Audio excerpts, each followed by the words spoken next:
Hi everyone! Today I'm going to show you how I create my dreamy paintings in my art journal. I will show you how I paint blue skies, clouds and nature scenes. You will need some essentials. I will use a watercolor book from the brand Hahnemühle, a pencil, eraser, masking tape, brushes and paint, of course. First, I will make sure that I mask the parts in my book so I will have clean borders once I am finished with the painting. For the sky, I will use a lot of white gouache paint. The other two colors are cerulean blue and horizon blue. The last one is a lighter shade. I always like to make a sketch before I start. You will not see the pencil lines anymore once you start adding paint, but I do this to make sure that I sort of know where I want certain shapes to go. What I like about gouache paint is that you can work with it quite fast since it dries pretty quickly.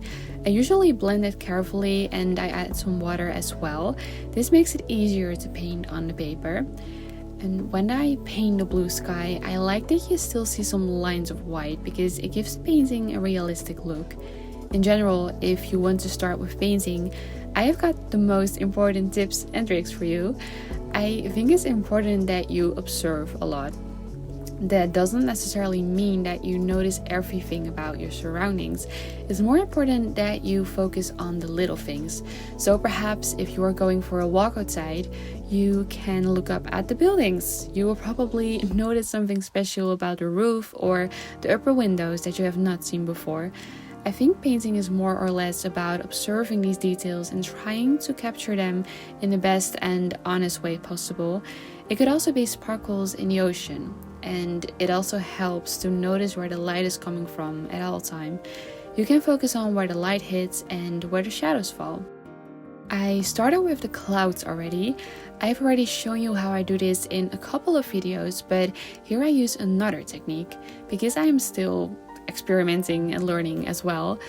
As I showed you in a previous clip, I use a couple of pastel colors. I will add the name of the colors as well in the description of this video. Here I started with the white shade and I work towards darker shades. I am adding a soft orange, a pink color and a purple shade as well. In another video, I show you how I do this using a pretty large brush, but here I am actually using the tiniest brush that I own.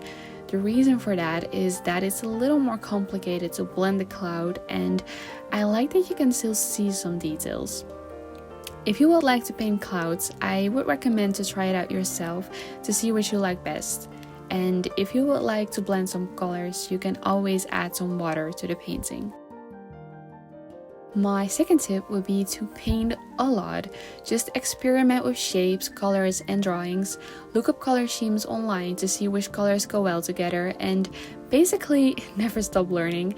I know it can be quite hard in the beginning because if you look at the work of other artists online, you have the feeling that your work might never be as good as others, but you do have to keep in mind that you compare your behind the scenes to their highlight reel. That's not my own quote, by the way. I wish it was, but it's a good reminder. And I think art is subjective in a way that you cannot really grade it.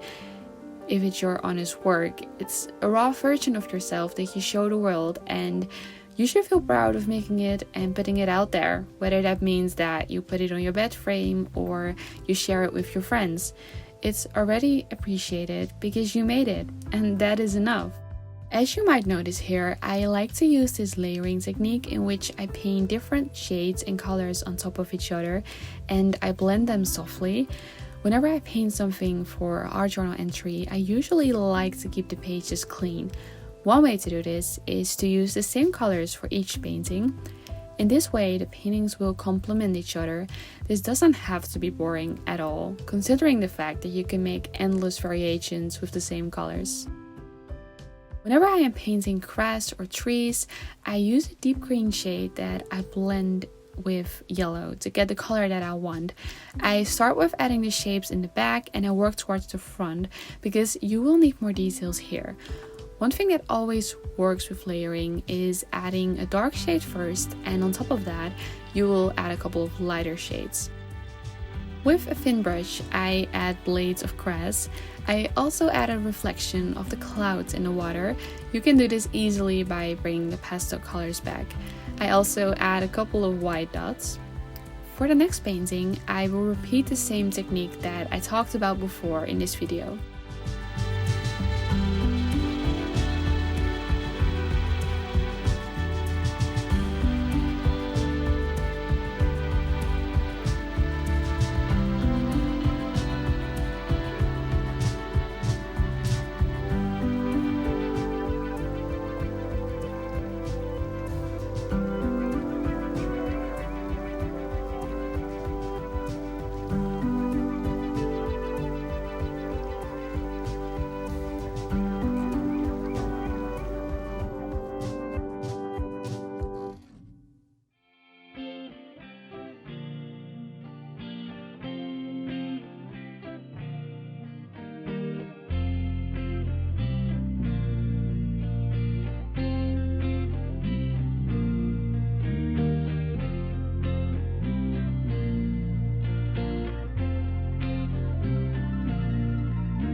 Once I am satisfied, it's time to add the last details.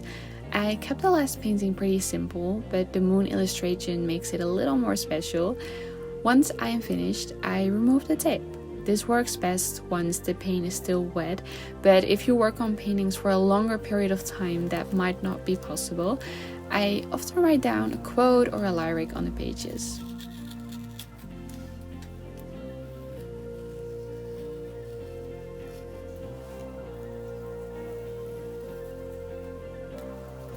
And that's it for now. I hope you enjoyed this video and that you have learned something. Let me know if you still have questions, and don't forget to subscribe if you would like to see more. Bye!